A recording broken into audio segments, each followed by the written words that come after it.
Hello friends, నేను మీ Sanjay Nayak. Thank you so much రెగ్యులర్గా మమ్మల్ని సపోర్ట్ చేస్తున్నందుకు, ఎంకరేజ్ చేస్తున్నందుకు. ఈరోజు మళ్ళీ ఒక ఇంపార్టెంట్ వీడియోతో మీ ముందుకు రావడం జరిగింది. చాలాసార్లు నేనే కాదు, చాలామంది కూడా చెప్తూ ఉంటారు ప్లాట్స్లలో ఇన్వెస్ట్మెంట్ చేయండి, ప్రాపర్టీలు కొనండి అని చెప్పేసి.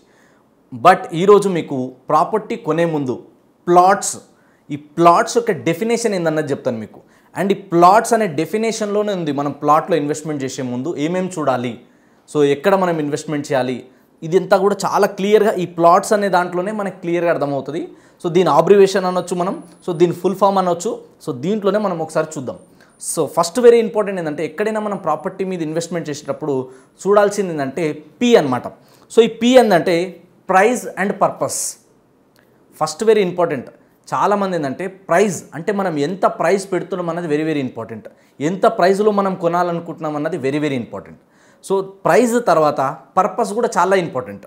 సో ఇంతకుముందు కూడా నేను చాలాసార్లు చెప్పిన పర్పస్ ఏంటి, వాట్ ఈజ్ యువర్ పర్పస్, దేనికోసం మీరు కొంటున్నారు, ఎందుకోసం మీరు ఇన్వెస్ట్మెంట్ చేస్తున్నారు అన్నది very very important. So P stands for price and purpose. ఇది చాలా ఇంపార్టెంట్. మన బడ్జెట్ ఎంత ఉంది, ఏ పర్పస్లో మనం కొనాలనుకుంటున్నాం అన్నది ఫస్ట్ వెరీ ఇంపార్టెంట్. ఇది మనం క్లియర్గా చేసుకొని ఉండాలి మన మైండ్లో. సెకండ్ వచ్చేసిందంటే లొకేషన్ అండ్ లాజిక్. రియల్ ఎస్టేట్లో location only and only location matter. ఎందుకంటే ఏ లొకేషన్లో పెడుతున్నాం అన్నది చాలా చాలా ఇంపార్టెంట్. మనం ఎక్కడ పడితే అక్కడ పెట్టినంత మాత్రాన రిటర్న్స్ రావు, ఎక్కడ పడితే అక్కడ పెట్టినంత మాత్రాన ఇమీడియట్గా రిటర్న్స్ ధనధనం అని పెరిగిపోవు. లొకేషన్ అనేది చాలా చాలా ఇంపార్టెంట్. సినిమాలో అయితే ఎట్లయితే ఎంటర్టైన్మెంట్ కోరుకుంటామో మనము, అట్లనే రియల్ ఎస్టేట్లో కూడా లొకేషన్ అనేది అంత మ్యాటర్ ఉంటుంది. సో ఆ లొకేషన్ ఎలా చూసుకోవాలి అంటే, మనము కనెక్టివిటీస్ మంచిగా ఉన్నాయా లేదా అన్నది చూసుకోవాలి. అంటే కనెక్టివిటీస్ పరంగా చూసుకుంటే మనకి రోడ్వే, రైల్వే, ఎయిర్వేస్ కావచ్చు, ఎయిర్పోర్ట్కి ఎంత డిస్టెన్స్ ఉంది, హైవేస్కి ఎంత డిస్టెన్స్ ఉంది, ఎలాంటి టౌన్స్కి ఎంత దగ్గరలో ఉంది, కాలేజెస్కి, యూనివర్సిటీస్కి, ఇలాంటి ఎమ్యూనిటీస్కి ఎంత దగ్గరలో ఉన్నామన్నది ఈ లొకేషన్ని మనం బేస్ చేసుకొని తీసుకోవాలి. సెకండ్ ఏంటంటే సరౌండింగ్ ఎంప్లాయ్మెంట్ ఆపర్చునిటీస్ ఎలా ఉన్నాయి, అక్కడ సరౌండింగ్ డెవలప్మెంట్స్ ఏ విధంగా ఉన్నాయి, ఇవన్నీ కూడా మనం చూసుకోవాలి. దీని తర్వాత వచ్చేసి లాజిక్ ఏంటంటే, ఇక్కడ పెరుగుతుంది అని ఎలా చెప్పగలుగుతాం మనము, ఎప్పుడైతే కంపెనీస్ వస్తాయో, ఎప్పుడైతే మనకి ఇన్ఫ్రాస్ట్రక్చర్ డెవలప్మెంట్ అవుతూ ఉంటుందో, ఎప్పుడైతే అక్కడ జనాలు ఎక్కువ మంది వస్తుంటారో అక్కడ పెరగడానికి ఎక్కువ ఛాన్స్ ఉంటుందని చెప్పి మనం చెప్పగలుగుతాం. అందుకే లొకేషను ప్లస్ లాజిక్ రెండు అనేది ఆలోచించాలి మనం. దీని తర్వాత వచ్చేసి ఏంటంటే ఫర్ ఆప్షన్స్ అండ్ ఆఫర్స్. ఏమేమి ఆప్షన్స్ ఉన్నాయి ఇక్కడ? ఇప్పుడు మీ అందరికీ 10 ఆప్షన్లు 100 ఆప్షన్లు ఉండొచ్చు మీరు ప్రాపర్టీ కొనడానికి. కానీ పర్టికులర్లో ఇక్కడ ఈ లొకేషన్లో, ఈ ఏరియాలో పర్టికులర్గా మనం ఇన్వెస్ట్మెంట్ చేయాలంటే ఇక్కడ ఉన్న ఆప్షన్స్ ఏంటి బెస్ట్ ఆప్షన్స్, ఇక్కడ ఎందుకు ఇన్వెస్ట్మెంట్ చేయాలి మనం అన్నది ఆప్షన్స్ చూడాలి.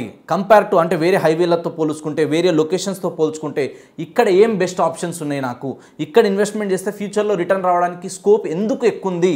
సో దీని మీద మనం కొంచెం వర్క్ చేయాలి, స్టడీ చేయాలి.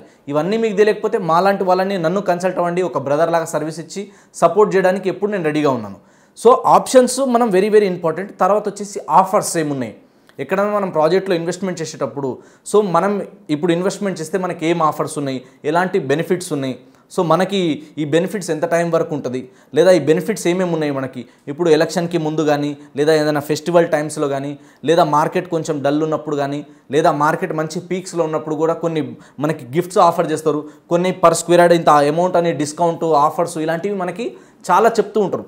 సో అలాంటి ఆఫర్స్ ఏమేమి ఉన్నాయి మనకి, సో ఈ టైంలో ఎందుకు ఇన్వెస్ట్మెంట్ చేయాలి, మనము ఇప్పుడే ఎందుకు ఇన్వెస్ట్మెంట్ చేయాలి, వీటి గురించి మనకి ఏదైనా ఆల్టర్నేట్గా వాళ్ళు ఏమైనా బెనిఫిట్స్ ఇస్తున్నారా లేదా, ఇది కూడా మనం చూడాలి. సో దీనివల్ల కూడా ఏంటంటే మనకి రిజిస్ట్రేషన్ కాస్ట్ కొందరు తగ్గించడం కానీ, లేదా రిజిస్ట్రేషన్లో కొంచెం కాంప్రమైజ్ అవ్వడం కానీ, లేదా కొందరు ఫేసింగ్ ఛార్జెస్ తగ్గించడం కానీ, ఇలాంటి ఏదో ఒకటి ఉంటుంది. అంటే ఒక్కొక్క డెవలపర్, ఒక్కొక్క బిల్డర్ది ఒక్కొక్క ఆప్షన్ ఉంటుంది. సో ఇవేమైనా ఉన్నాయా లేదా అన్నది మనం చూసుకోవాలి. దాని తర్వాత వెరీ వెరీ వెరీ ఇంపార్టెంట్ ఏంటంటే time for return on investment. Time ఇవాళ కొను రేపు పొద్దునే డబల్ అయిపోతుంది అని చెప్పేసి చాలామంది చెప్తారు. అది అస్సలు నమ్మొద్దు. ఇంకొకటి ఏంటంటే కస్టమర్స్ కూడా, చాలామంది ఇన్వెస్టర్స్ కూడా చేసే పెద్ద మిస్టేక్ ఏంటంటే, నేను పర్సనల్గా ఫేస్ చేసింది ఏంటంటే, వస్తారు, ఇన్వెస్ట్మెంట్ చేస్తారు, నెల 2 నెలలు అయిందంటే చాలు, ఇక ఫోన్లు కొడుతూనే ఉంటారు. ఇక ఆ మార్కెటింగ్ అసోసియేట్కి, ప్లాట్ అమ్మిన డెవలపర్కి, వాళ్ళకి ఒకటే ఫోన్లు కొడుతూనే ఉంటారు. ఇక రేటు పెరిగిందా అంటే, నేను ఒకటి మీకు చెప్పదలుచుకుంది ఏంటంటే, ఒక బ్రదర్ లాగా మీరు పెట్టుబడి పెట్టేది రియల్ ఎస్టేట్లో, మీరు స్టాక్ మార్కెట్లోనో షేర్ మార్కెట్లో ఇన్వెస్ట్మెంట్ చేయట్లేదు. అందులో అయితే మీరు డైలీ మానిటరింగ్ చూసుకోవచ్చు, ఎంత పెరిగింది, ఎంత తగ్గింది అన్నీ మీకు తెలుస్తాయి. కానీ రియల్ ఎస్టేట్లో ఓవర్ నైట్లో పెరగడం, ఓవర్ నైట్లో తగ్గడం అనేది ఉండదు. It take some time. కాబట్టి return on investment, ROI, so return on ఇన్వెస్ట్మెంట్కి మనకి ఎంత టైం పడుతుంది, ఈ ఏరియాలో ఉన్న స్కోప్కి మనం పెట్టుబడికి ఎంత టైం వెయిట్ చేస్తే రిటర్న్ వస్తుంది అన్నది ప్రాక్టికల్గా ఆలోచించాలి. ఏదో లాజికల్గా గుడ్డిగా నమ్మేయొద్దు. ప్రాక్టికల్గా చుట్టుపక్కల ఏ విధమైన గ్రోత్ వచ్చింది, ఇంకా గ్రోత్ రావడానికి ఎంత టైం పడుతుంది, ఇది చూసుకున్న తర్వాత మాత్రమే మనం ఇన్వెస్ట్మెంట్ చేయాలి. ఎవరో ఒక ప్లాట్ సేల్ చేయడం కోసం కూడా కొందరు కక్కుర్తి పడతారు మార్కెటింగ్ ఏజెంట్లు కూడా. నేను చాలామంది ఏజెంట్కి, అసోసియేట్ బ్రదర్కి, ఒక ఫ్రెండ్ లాగా, ఒక గాడ్ గిఫ్టెడ్ బ్రదర్ లాగా చెప్పేది ఏంటంటే, ఒక్క ప్లాట్ అమ్మడం కోసం కక్కుర్తి పడి ఫేక్ కమిట్మెంట్ అస్సలు ఇవ్వకండి. నేను ఈ రోజు వరకు నేను గర్వంగా చెప్పగలుగుతా, గుండెల మీద చేసుకొని చెప్పగలుగుతా, ఏ ఒక్క కస్టమర్కి నేను ఫేక్ కమిట్మెంట్ ఇవ్వదలుచుకోలే కూడా. ఎందుకంటే ఒక సేల్ అవుతుందేమో, నాకు ఎంతో కొంత అమౌంట్ వస్తుందేమో, కానీ ఆ తర్వాత వాళ్ళు నన్ను పీక్గా తింటారు. సో అలాంటి ప్రెజరు, అలాంటి టెన్షన్ నాకు యూజ్లెస్. అది ఒక కస్టమర్ పోతే 100 కస్టమర్లు తీసుకురాగలుగుతాను నేను, కానీ ఇలాంటి టెన్షన్స్ అన్ని పెట్టుకొని నేను బతకదలుచుకోలే, అలాంటి బిజినెస్ నేను చేయదలుచుకోలే. కాబట్టి ఎప్పుడు కూడా సంజయ్ నాయక్ ఏం ఫీల్ అవుతాడంటే, కస్టమర్కి మనం జెన్యున్గా చెప్తే ఇవాళ కొనకపోవచ్చు, రిటర్న్ వెళ్ళిపోవచ్చు, కానీ ఏదో ఒక రోజు పలానా రోజు సంజయ్ చెప్పింది కరెక్ట్ అన్న ఫీలింగ్తో మళ్ళీ నా దగ్గరికి రిటర్న్ రావాలి. సో అంత ట్రాన్స్పరెన్సీ ఉండాలన్న ఉద్దేశంతో మాత్రమే నేను చెప్పడం జరుగుతుంది. సో అందరూ ఇలాగే చేస్తారని కాదు, కొంతమంది మాత్రం అప్పటి పూర్తికి సేల్ అవ్వడం కోసం, అప్పటి పూర్తికి ₹2 సంపాదించడం కోసం ఇలాంటి ఫేక్ కమిట్మెంట్ దయచేసి ఏ ఒక్క కస్టమర్కి ఇవ్వద్దు. వాళ్ళ ప్లేస్లో మీరు ఒకసారి ఉండి ఆలోచించండి. వాళ్ళు ఎన్నో సంవత్సరాలు వాళ్ళ కష్టార్జితాన్ని మిమ్మల్ని నమ్మి మీ దగ్గర పెట్టుబడి పెడుతున్నారంటే దాన్ని సార్థకతం చేయాలి, దాన్ని మనం వాల్యూ ఇవ్వాలి కంపల్సరీ. సో రిటర్న్ ఆన్ ఇన్వెస్ట్మెంట్కి ఎంత టైం పడవచ్చో కొంచెం చెప్పండి. నేను చాలామందికి కూడా కస్టమర్లకు చెప్పాను. నేను ఇనీషియల్గా డేస్లో స్టార్ట్ అయినప్పుడు 2 ఇయర్స్లో డబల్ అయినాయి, 3 ఇయర్స్లో డబల్ అయినాయి కూడా చాలా చూశాను. 5 ఇయర్స్లో 3 టైమ్స్ పెరిగినాయి కూడా నేను లైవ్లో నేను అమ్మిన ప్లాట్లే చూశాను. కానీ ఇప్పటికీ కూడా ఈ రోజుకి కూడా నేను కస్టమర్కి మినిమం సిటీ అవుట్కట్ దాటి వస్తే మినిమం 5 సంవత్సరాలు ఆగండి సార్ అని చెప్తాను. నేను 5 సంవత్సరాలు ఆగండి అమ్మా అని చెప్తాను నేను. ఎందుకంటే 5 సంవత్సరాల కంటే ముందు ఎంతైనా పెరగవచ్చు, లేదా 4 సంవత్సరాలు ఏం పెరగకపోయినా 5వ సంవత్సరం పెరుగుతుంది. ఆ కాన్ఫిడెన్స్ నాకు ఉంది. కాబట్టి మీరు కూడా ఎప్పుడైనా కానీ మినిమం ఒక 5-6 ఇయర్స్ మినిమం టైం వెయిట్ చేయగలిగితేనే సిటీ బయటికి వెళ్ళి ఇన్వెస్ట్మెంట్ చేయండి. రిటర్న్ ఆన్ ఇన్వెస్ట్మెంట్ అనేది కంపౌండింగ్ మీద డిపెండ్ అయి ఉంటుంది. సో ఎంత టైం పోయే కొద్దీ కంపౌండ్, వడ్డీ, చక్రవడ్డీ కలిపి మళ్ళీ మీకు అమౌంట్ అనేది జత చేస్తూ ఉంటుంది. ఆ అమౌంట్ అనేది గుడ్లు పెడతా ఉంటుంది అనమాట మీరు పెట్టిన ఇన్వెస్ట్మెంట్ అనేది. సో దీంతో పాటు మనకి వెరీ వెరీ ఇంపార్టెంట్ ఏంటంటే, ఎస్ ఫర్ సేఫ్టీ, సెక్యూరిటీ ఉండాలి. సో ప్రాపర్టీలో మనం ఇన్వెస్ట్మెంట్ చేసే ముందు, ఈరోజు ఇన్వెస్ట్మెంట్ చేసేటప్పుడు చాలామంది రంగురంగుల జెండాలు వేస్తారు. అది మొత్తం చకాచక్ ఉంటుంది, రంగు డంగ్ ఉంటుంది, ఎక్దమ్ మేకప్ వేసిన బ్యూటీ లాగా ఉంటుంది. మొత్తం అంతా కూడా చూడడానికి చాలా బాగుంటుంది. రోడ్లు, ఆ ఎలక్ట్రిసిటీలు, ఆ డ్రైనేజ్లు, ఆ వాళ్ళు ఇచ్చే మొత్తం అడ్వర్టైజ్మెంటు, ఆ బ్రోచరు, లేఅవుట్, అబో ఒక రేంజ్లో ఉంటుంది. అది అంటే గ్రాఫిక్స్, విఎఫ్ఎక్స్ దాన్ని ఒక రేంజ్లో డెవలప్ చేస్తారు అన్నీ కూడా. కానీ రియాలిటీ ఏంటంటే, ఈరోజు కొన్నప్పుడు చాలా బాగుంది, కానీ ఒక 1 ఇయర్కి 2 ఇయర్స్కి ఏమవుతుంది, అది మళ్ళీ అది కూడా నార్మల్ అవుతాయి. భూమి అన్నాక గడ్డి చెట్లు మొలవడం కామన్. సో అలాంటి గడ్డి చెట్లు మొలిచినప్పుడు సో దీనికి మెయింటెనెన్స్ ఎవరు చేయాలి?